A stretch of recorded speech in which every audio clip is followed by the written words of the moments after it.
Taste the Daily. அண்மை செய்தி. சேலம் அம்மாபாளையம் பகுதியில் முதிய தம்பதி வெட்டி படுகொலை செய்யப்பட்டுள்ளனர். இந்த இரட்டை கொலை தொடர்பான கூடுதல் விவரங்களை நமது செய்தியாளர் மதியழகன் வழங்க கேட்கலாம். வணக்கம் மதியழகன், கூடுதல் விவரங்களை வழங்கலாம். வணக்கம் சுரேஷ். சேலம் அம்மாபாளையம் எட்டிக்குட்டை தெரு பகுதியைச் சேர்ந்தவர் பாஸ்கரன். இவருக்கு வயது 70. இவரது மனைவி வித்யா, இவருக்கு வயது 60. இவர்கள் இருவரும் மளிகை கடை நடத்தி வருகிறார்கள். அதாவது இந்த மளிகை கடைக்கு பின்புறம் அதனை ஒட்டிய அவரது வீடும் உள்ளது. வீட்டின் மாடியில் பாஸ்கரனுடைய இளைய மகன் வாசுதேவன் வசித்து வருகிறார். மூத்த மகன் அவர் தினேஷ் தனியாக வசித்து வருகிறார். இன்றைய தினம் பிற்பகல் ஒரு 3:30 மணி அளவில் வாசுதேவன் பெற்றோரை பார்ப்பதற்காக மாடியில் இருந்து கீழே இறங்கி வந்து பார்த்தபோது வீட்டில் கணவன் மனைவி இருவரும் இரத்த வெள்ளத்தில் இருந்துள்ளனர்.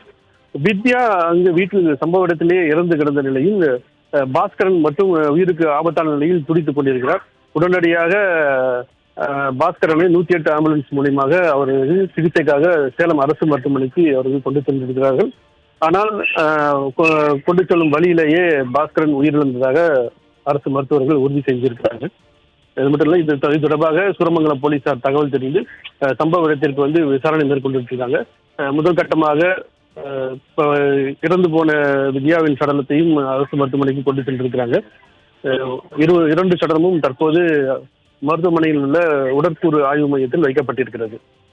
போலீசார் முதல்கட்ட விசாரணையில் அந்த இடத்தில், அதாவது கொலை செய்யப்பட்ட இடத்தில் உள்ள தடயங்களை சேகரிப்பதற்காக மோப்பநாயை கொண்டும் தடயவியல் நிபுணர்களை கொண்டும் தடயங்களை சேகரித்திருக்கிறாங்க.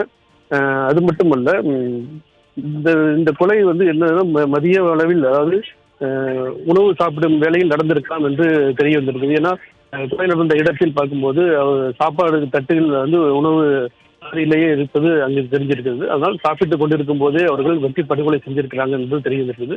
அது மட்டுமல்ல, 2 பேரும் கொடூரமாக வெட்டப்பட்டிருக்கிறார்கள். தலையிலும் கழுத்து பகுதியிலும் கொடூரமாக வெட்டப்பட்டிருக்கிறது. இது போன்ற கொலைகள் பார்க்கும்போது இந்த கொலையில், அதாவது ஆதாயத்துக்காக கொலை செய்பவர்கள் அவர்கள் தான் இது போன்ற கொலையெல்லாம் செய்வது வழக்கமான காவல்துறை தகவலாக இருக்குது. அது அந்த வகையில் பார்க்கும்போது இந்த வீட்டில், அதாவது கொலை செய்ய வந்தவர்கள் இந்த வீட்டில் இருந்து ஏதோ திருடி சென்றிருக்கலாம் என்ற கோணத்திலும் போலீசார் விசாரணை மேற்கொண்டிருக்கிறார்கள். ஏனென்றால் பாஸ்கரன் கழுத்தில் அணிந்திருந்த தங்கச்சங்கிலி காணும் என்று தகவல் வெளியாக இருக்கிறது. அது ஒருவேளை கொலை செய்ய வந்தவர்கள் இந்த பாஸ்கரன் அணிந்திருந்த நகையை திருடி இருக்கலாம் என்றும் தெரிய வந்திருக்கிறது. அது மட்டும் இல்லாமல் இந்த கொலைக்கு வேறு ஏதாவது காரணம் இருக்கிறதா என்ற கோணத்திலும் போலீசார் விசாரணை தொடங்கியிருக்கிறார்கள். நம்ம சொல்ல வேண்டும் என்றால், வழக்கம் தமிழகத்தில் பார்க்கும்போது கொள்ளை கற்பழிப்பு இது போன்ற சம்பவங்கள், குற்றச்சம்பவங்கள் நாளுக்கு நாள் அதிகரித்துக் கொண்டே வருகிறது என்பது பரவலான ஒரு குற்றச்சாட்டு. அந்த வகையில் பார்க்கும்போது வயதானவர்களை குறிவைத்து அவர்களை தாக்கியோ அவர்களை கொலை செய்து அவர்களிடம் உள்ள நகைகளை பணங்களை பறித்து செல்வது வாடிக்கையா இருக்கிறது. அது போன்ற கொலை சம்பவம் தான் இன்றைய தினம் நடந்திருக்கிறதா என்ற கோணத்திலும் போலீசார் விசாரணை மேற்கொண்டிருக்கிறார்கள். இந்த கொலை செய்யப்பட்ட பாஸ்கரனுக்கு கடந்த வாரம் அவருக்கு 70வது பிறந்த நாள் கொண்டாடி இருக்கிறார். அது மட்டுமல்ல, அடுத்த மாதம் கணவன் மனைவி இருவரும் 60ஆம் திருமணத்திற்கு ஏற்பாடு செய்து கொண்டிருக்கிறார்கள். இந்த வேளையில் தான் இந்த தம்பதிகள் வெட்டி படுகொலை செய்யப்பட்டிருக்கிறார்கள். இந்த கொலை இந்த பகுதியில் பெரும் அதிர்ச்சியை ஏற்படுத்தி. ஏனென்றால் இது பட்டப்பகலில் இந்த பகுதி, அதாவது கொலை நடந்த இடமானது இந்த எட்டிக்குட்டை தெருவானது குடியிருப்புகள் நிறைந்த பகுதி.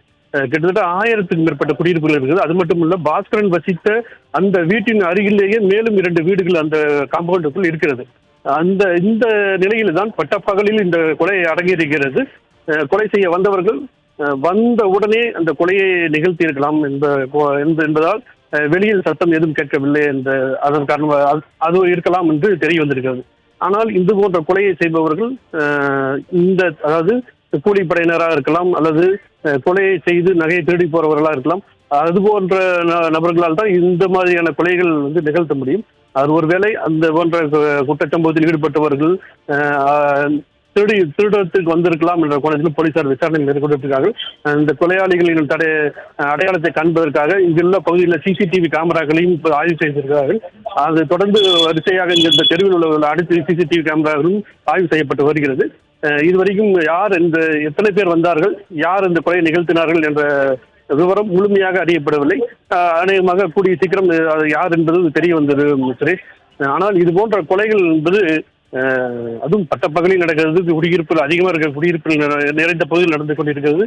இதெல்லாம் ஒரு இது சட்டம் ஒழுங்கு சீர்கெட்டு போவதற்கான அடையாளமாகவே நம்ம பொதுமக்களால் அறியப்படுகிறது. இனிமேலும் இது போன்ற சம்பவங்கள் நகலாமல் இருக்க வேண்டும் என்றால் கண்காணிப்பு தீவிரப்படுத்த வேண்டும். பழைய குற்றவாளிகள் அவர்கள் முறையாக கண்காணிக்கப்பட வேண்டும். கொலையாளிகள் அவர்கள் சிறைக்கு சென்று விட்டு திரும்பும் போது அவர்களுடைய நடவடிக்கைகள் காவல்துறையினரால் தொடர்ந்து கண்காணிக்கப்பட வேண்டும். இது போன்ற செயல்கள் தான் குற்ற சம்பவங்களை அடுத்தடுத்து நிகழாமல் தடுக்க முடியும். இனிமேலாவது காவல்துறை இது போன்ற செயல்களில் ஈடுபடுவார்கள் என்ற எதிர்பார்ப்பு இருக்கிறது. அரசும் காவல்துறையை முடுக்கிவிட்டு அவர்களுடைய பணிகளை தீவிரப்படுத்தவும் உத்தரவிட வேண்டும் என்ற எதிர்பார்ப்பும் பொதுமக்களிடையே எழுந்துள்ளிருக்கிறது. சுரேஷ், விவரங்களை வழங்கியமைக்கு நன்றி மதியழகன்.